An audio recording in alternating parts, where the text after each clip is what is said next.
Dans le tiercé dans l'ordre, il y a le troisième lieu. You are fake news. Pourquoi ça s'appelle le troisième lieu? Écoute, tu n'en sauras pas plus. Du salpétinel 2. Maintenant.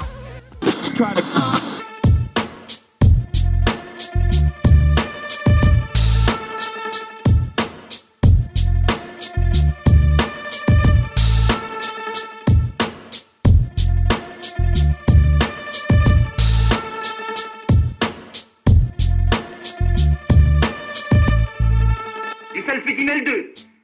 Bonsoir à tous, j'espère que vous allez bien. Alors oui, pour ce podcasting numéro 34, on est un tout petit peu en retard, mais pardonnez-nous, juste 2 heures, voilà, par rapport à l'heure habituelle qui est 18h, on est un petit peu en retard, mais vous inquiétez pas, il sera quand même de qualité, comme tous les autres, comme toutes les émissions précédentes. Et pour ce sommaire cette semaine, eh bien, comme d'habitude, on commence avec le fameux Hugo, que maintenant vous connaissez toutes les semaines, avec sa chronique actualité hebdomadaire. Ensuite, après Hugo qui vous parlera de l'actualité, on aura Cédric qui vous parlera, comme d'habitude également, flixitarien, cette fois-ci sur les menteurs. Ensuite, en troisième, et bien pour la deuxième fois de l'année, Capucine arrive avec une chronique cette fois-ci sur la fast fashion. Elle vous en parlera et juste après, il y aura moi qui vous ferai encore une fois de plus une chronique cinéma. Voilà, pourquoi changer des chroniques qui fonctionnent. Enfin, j'espère qu'elles fonctionnent. Et voilà, ce sera tout pour ce podcasting. Seulement 4 chroniques, mais de qualité. Excusez-nous, oui, effectivement, c'est la semaine des partiels. C'est la fin de l'année. On est un petit peu débordé, mais promis, on va se rattraper. Notamment un flixitarien qui arrive très bientôt. Et tout de suite, je vous laisse avec la chronique d'Hugo.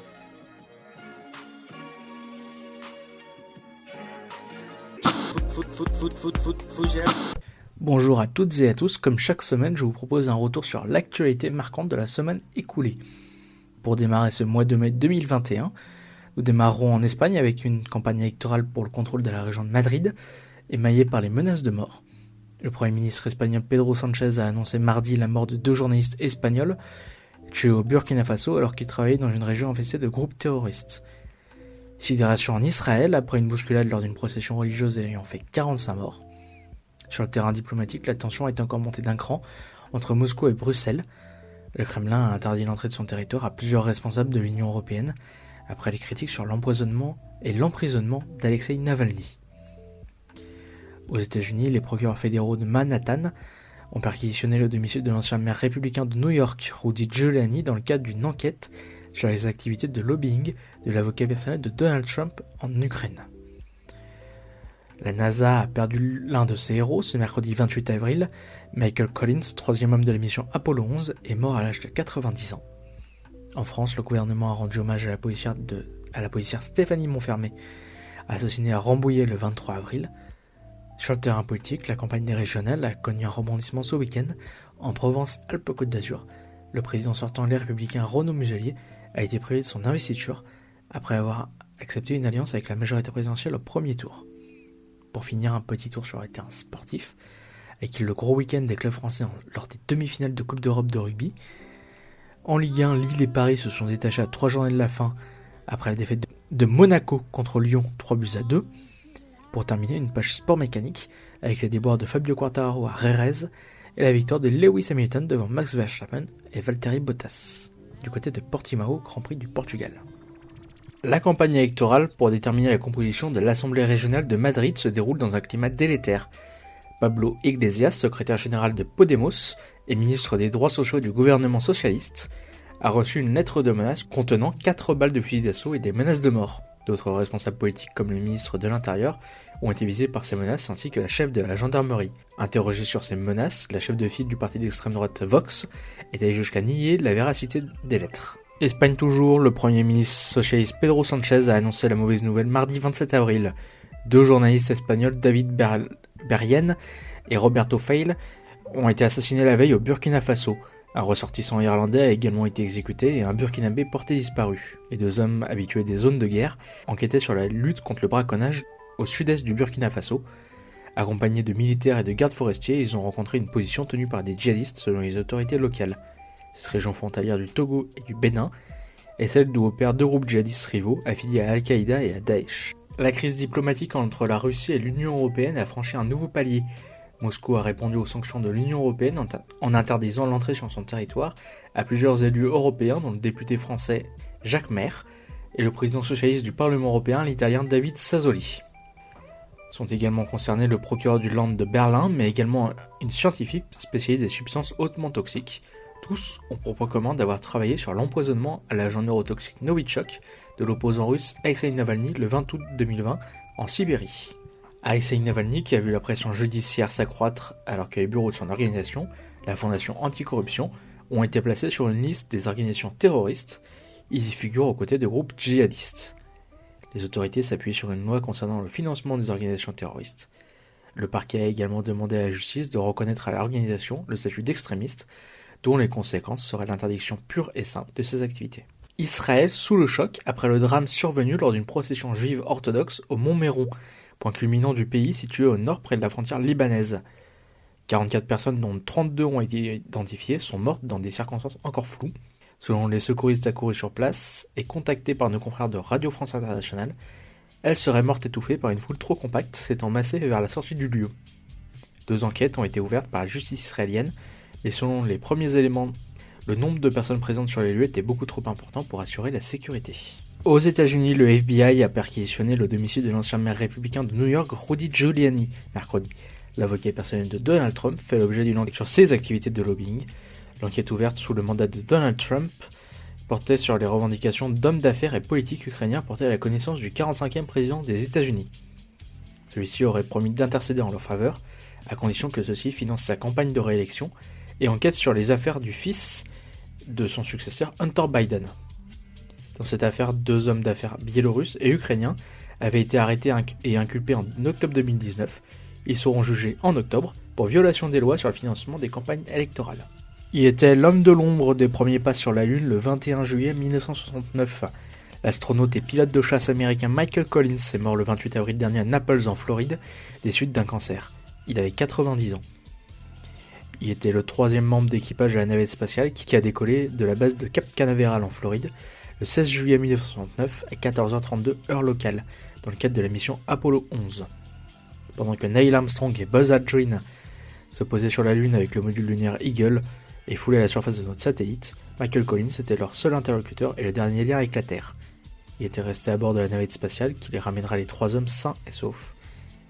A noter que si Neil Armstrong est mort le 25 août 2012, Buzz Aldrin est le dernier survivant d'Apollo 11. Il est âgé de 91 ans. Retour en France avec l'hommage rendu à la policière Stéphanie Monfermé assassinée le 23 avril dans son commissariat de Rambouillet. Le Premier ministre Jean Castex a présidé la cérémonie d'hommage national vendredi dans cette ville des Yvelines. Il lui a remis la Légion d'honneur à titre posthume. Sur le terrain électoral, la majorité présidentielle a provoqué une secousse à droite en décidant de fusionner sa liste en Provence-Alpes-Côte d'Azur avec celle du président de région sortant Renaud Muselier du parti Les Républicains. Si l'objectif est de faire barrage à la liste Rassemblement National emmenée par l'ancien ministre des Transports de Nicolas Sarkozy, Thierry Mariani, cette alliance a provoqué des remous à droite. Le président du parti Christian Jacob a annoncé avoir retiré l'investiture du parti à la liste menée par Renaud Muselier. Pour finir ce flash info, un petit tour dans l'univers sportif avec les résultats de la 35e journée de Ligue 1. La Rochelle, Toulouse et Montpellier qualifiés pour les finales de Coupe d'Europe de rugby. La nouvelle victoire de Lewis Hamilton au Grand Prix de F1 du Portugal à Portimao. Et les déboires du motard français Fabio Quartararo à Jerez de la Frontera. En rugby, les clubs français ont fait plaisir à la supporter lors des demi de Coupe d'Europe. Samedi, le Stade Toulousain a dominé Bordeaux-Bègles 21-9 pour tenter de remporter pour la 5e fois le trophée. Les joueurs d'Hugo Mola défieront les Rochelais, éclatant vainqueurs des Irlandais du Leinster 32-23. Dans l'autre Coupe d'Europe, Montpellier s'est imposé à Bath 19-10 et défiera les Anglais de Leicester. La finale de la Challenge Cup aura lieu le 21 mai à 21h à Twickenham. Rochelais et Toulousains se retrouveront au même endroit le lendemain à 17h45. Le stade accueillera 10 000 personnes par événement. En Ligue 1, Lille et Paris creusent l'écart en tête du championnat de France de Ligue 1. À 3 journées de la fin du championnat, les Parisiens privés de Kylian Mbappé ont dominé Lens 2-1 samedi en début d'après-midi. Les hommes de Mauricio Pochettino avaient pris provisoirement la tête du championnat, mais Lille a répondu présent contre de faibles Niçois. Les Aiglons ont concédé 2 buts par le duo turc Burak Yılmaz et Youssouf Yazice. En clôture de la journée, Lyon a obtenu sa revanche sur la pelouse de Monaco lors d'un match à suspense, 10 jours après la cruelle élimination en quart de finale de la Coupe de France. La victoire 3-2 des Lyonnais a été obtenue à 10-11 après l'expulsion de Maxence Clacret à la 70e minute. Les buteurs sont Memphis Depay, Marcelo et Ryan Cherki pour les Lyonnais, Wissam Ben Yedder et Kevin Folland pour les Monégasques. Au classement, Lille compte 1 point d'avance sur le PSG avant d'aller à Lens vendredi à 21h. Paris sera à Rennes dimanche au même horaire. Monaco compte 5 points de retard sur Lille, ils abattront leur dernière carte à Reims dimanche à 17h05. Lyon, sans Memphis, recevra Lorient samedi à 17h pour tenter de remonter au moins provisoirement sur le podium. En Formule 1, Lewis Hamilton a dompté le circuit de Portimao. L'anglais de Mercedes a dû batailler avec le néerlandais de Red Bull Max Verstappen et son coéquipier Valtteri Bottas pour remporter sa 97e victoire en carrière. Côté français, l'Alpine d'Esteban Ocon devant son coéquipier Fernando Alonso, ils sont 7e et 8e. Pierre Gasly sur AlphaTauri est 10e. Le prochain Grand Prix aura lieu à Barcelone le week-end prochain. En MotoGP, Fabio Quartararo n'a pas pu défendre ses chances sur le circuit de Jerez de la Frontera. Double vainqueur cette saison et auteur de la pole position, le pilote Yamaha a été handicapé par une douleur au bras qui l'a empêché de défendre ses chances. Il s'agit du syndrome des loges dont le français a été opéré en 2019 et qui provoque une crampe persistante dans l'avant-bras. Sur la piste, le succès est revenu à l'Australien Jack Miller sur une Ducati officielle. Quartararo est 13e, Zarco 8.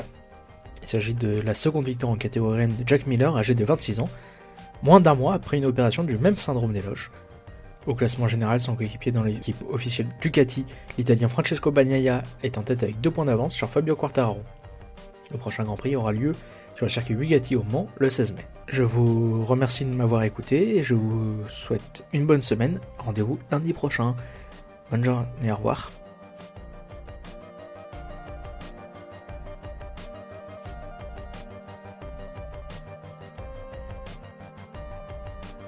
Dans le tiercé dans l'ordre, il y a le troisième lieu. Attention, un super-héros s'approche. Il s'apprête à vous embobiner. C'est Mythomane! Ouais, bon, la qualité des annonces se dégrade un peu. Et alors? Cette semaine au sommaire, pas de Chirac au guignol, ni de médecin qui pense que tout le monde le fait, et encore moins la nuit et dont le chanteur s'en lave les mains. Il est partout. Le mensonge est le et un fruit de création, parce qu'on ne sait plus quoi consommer sur les plateformes du net, c'est le flixitarien. Alors que je venais tout juste de devenir un plus 10 après avoir revendu le concept et le titre de cette chronique à un riche producteur international, ouais carrément, attendez-vous à entendre El Flixitarian, The Flixitan Earth and Xi Flixchikimpong dans le monde entier, ouais rien que ça. En fait j'étais en train de traîner sur Netflix, toi, à la recherche de ma prochaine future ex. Ouais, parce que je suis déjà sorti avec une meuf de la série Elite. Toi, je l'ai contactée, on s'est vu et bim, c'est mon ex, quoi. Son nom, je sais pas, la brune, là. Bref, c'est pas important. Je disais, je tombe sur la série d'Arte. Je dis, ouais, je connais, j'ai joué dedans. Bah ouais, j'ai fait une silhouette dans l'épisode 3 à la 8e minute, mais c'est pas grave. Bon, ça s'appelle Mytho. C'est l'histoire d'une mère de famille épuisée complètement à bout qui va chez son gynéco. Et elle découvre qu'elle pourrait avoir un cancer. Mais quand elle découvre que c'est bénin, elle leur dit qu'elle a vraiment un cancer et qu'elle va devoir subir un traitement soudainement. Tous deviennent plus gentils avec elle et serviables. Le problème, c'est que vous travaillez mal ces derniers temps. Vous avez des problèmes personnels ? Non, mais j'en ai rien à foutre. Je la connais, votre vie. Une vie faite de sortie d'école, d'enfants ingrats, de maris absents. Tous les soirs, vous rentrez chez vous, vous êtes crevé. C'est comme si vous aviez 2 boulots. Alors forcément, vous êtes trop fatigué. Vous merdez parce que vous avez trop de choses à gérer. Ah, pourquoi tu dis rien? T'es bizarre, qu'est-ce que t'as? Une tumeur. Quoi? Tu te souviens que j'avais rendez-vous chez le radiologue ce matin? Oui, c'est vrai, mais... Les boules que votre gynécologue a senties au palpé, cette graisse a l'aspect d'un nodule, la forme d'un nodule, mais elle est absolument inoffensive. Votre corps a fabriqué des fausses boules cancéreuses, un peu comme de la bière sans alcool, si vous voulez. C'est bête de pleurer pour une bonne nouvelle. Reposez-vous, faites du sport. C'est aussi un signal d'alarme que vous envoie votre corps. Les résultats sont mauvais. Ah bon? Excuse-moi, Elle s'enfonce alors de mensonges en manchose et sa vie, si agréable, s'enlise dans une vérité qui la ronge. Fait pour être à la base d'une simple mini-série, une suite est pourtant en préparation pour une seconde saison sur Arte.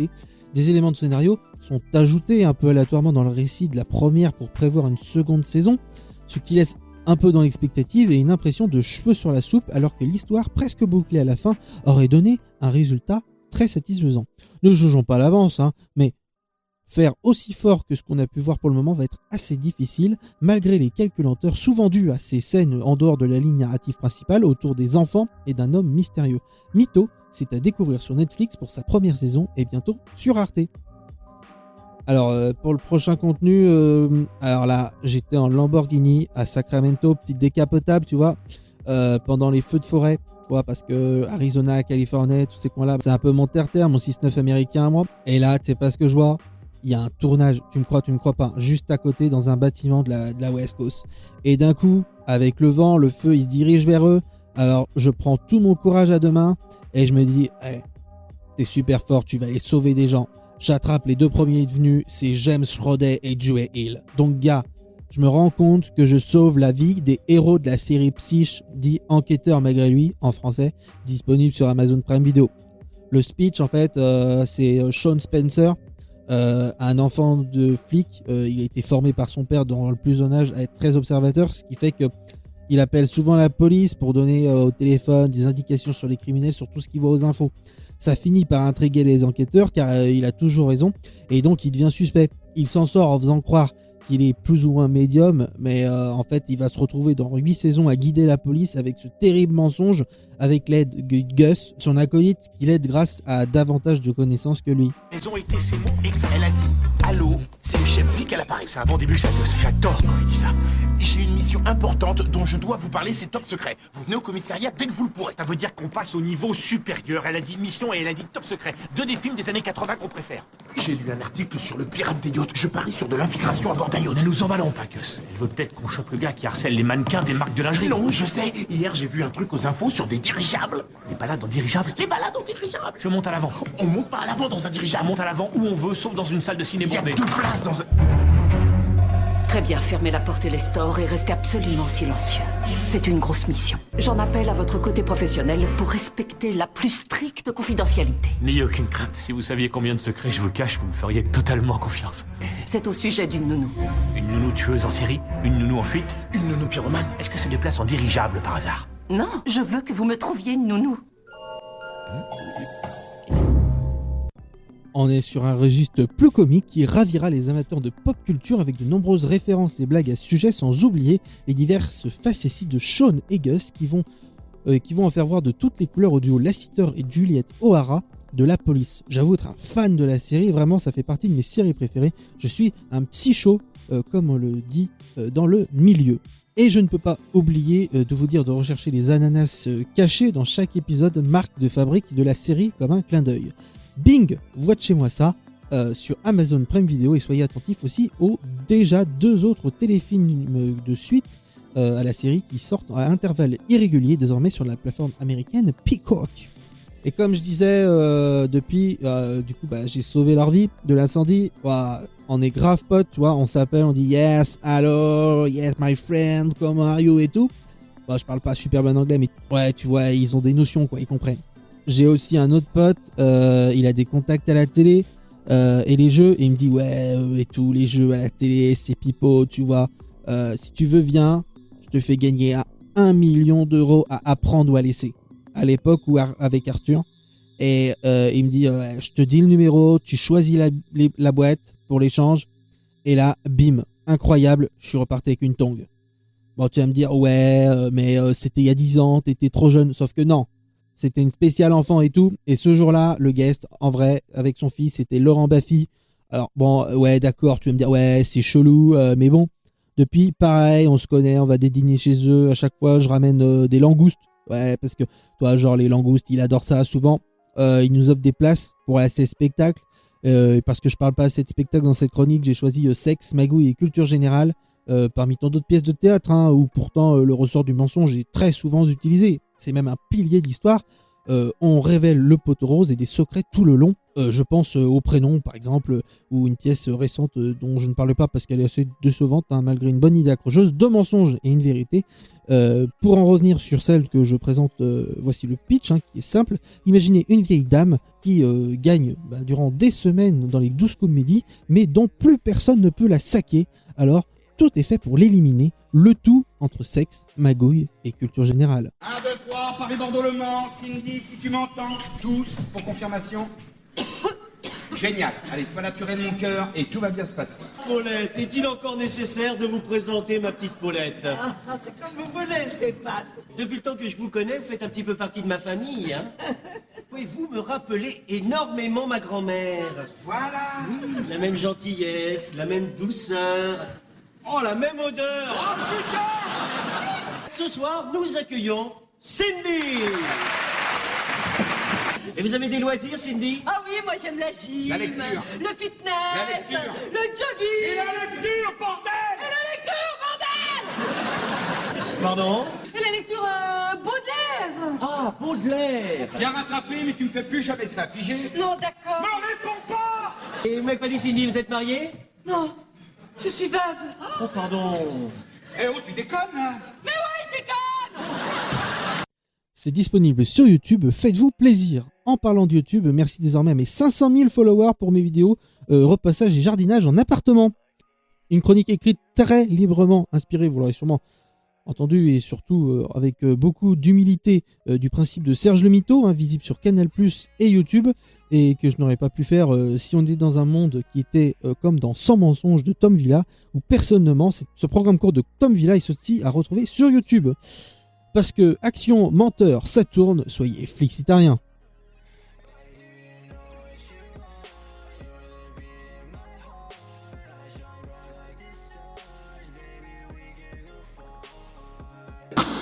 You are fake news. Aujourd'hui, petit point culture où l'on va voir ce qu'est la fast fashion et pourquoi elle fait autant parler d'elle. Pour commencer, la fast fashion, c'est quoi ? C'est des grandes marques comme H&M ou Zara qui renouvellent très régulièrement leurs collections et qui produisent et vendent à bas coût. Mis à part les impacts négatifs créés par la fast fashion sur lesquels on reviendra juste après, ce segment de l'industrie vestimentaire fait notamment parler de lui en ce moment à cause du greenwashing. Le greenwashing, qu'est-ce que c'est ? C'est tout simplement une technique de marketing qui consiste à se donner une image de responsabilité écologique alors que ce n'est pas vraiment le cas. Ainsi, de nombreuses marques de la fast fashion ont dû faire face à des milliers de critiques concernant leurs collections écologiques qui sont régulièrement mis sur la sellette par de nombreux consommateurs. Ces nouveaux scandales autour du greenwashing ont refait émerger les nombreux impacts négatifs engendrés par la fast fashion. Ce type de production, attirant aux premiers abords, de par les prix relativement bas, cache en fait une réalité beaucoup plus sombre. On s'écoute quelques extraits pour mieux comprendre la situation. Right now we live in a society where we're told to buy and shop, and clothes are basically like disposable cups. If, people were just a bit more interested and could dig a little bit more into the issue, they would learn so much that would actually be so convincing to them that they would actually change the way they consume fashion. Alors qu'en 2016, plus de 100 milliards de vêtements ont été vendus dans le monde. En France, cela représente 9,5 kilos par habitant. Et les consommateurs en achètent toujours plus. Entre désastres écologiques et conditions de travail catastrophiques, la fast fashion semble présenter de nombreux aspects négatifs. En effet, au niveau écologique, la mode est la deuxième industrie la plus polluante du monde après le pétrole. En plus de ça, la plupart des vêtements sont faits en polyester, c'est-à-dire à base de pétrole, et leur émission de gaz à effet de serre est donc très importante. Pour ce qui concerne les conditions de travail, les travailleurs gagnent en moyenne $10 par mois. On pense également à l'effondrement de Rana Plaza au Bangladesh, où plus de 1100 personnes ont perdu la vie dans l'écroulement d'un bâtiment où un grand nombre d'ouvriers travaillaient pour des marques de la fast fashion. Pour remédier à ces problèmes, certaines personnalités nous proposent des alternatives telles que la seconde main, la location de vêtements ou également le fait de privilégier du coton bio. D'ailleurs, si vous avez quelques propositions d'alternatives pour remédier à la fast fashion, n'hésitez pas à nous en faire part sur l'Instagram du Troisième Lieu.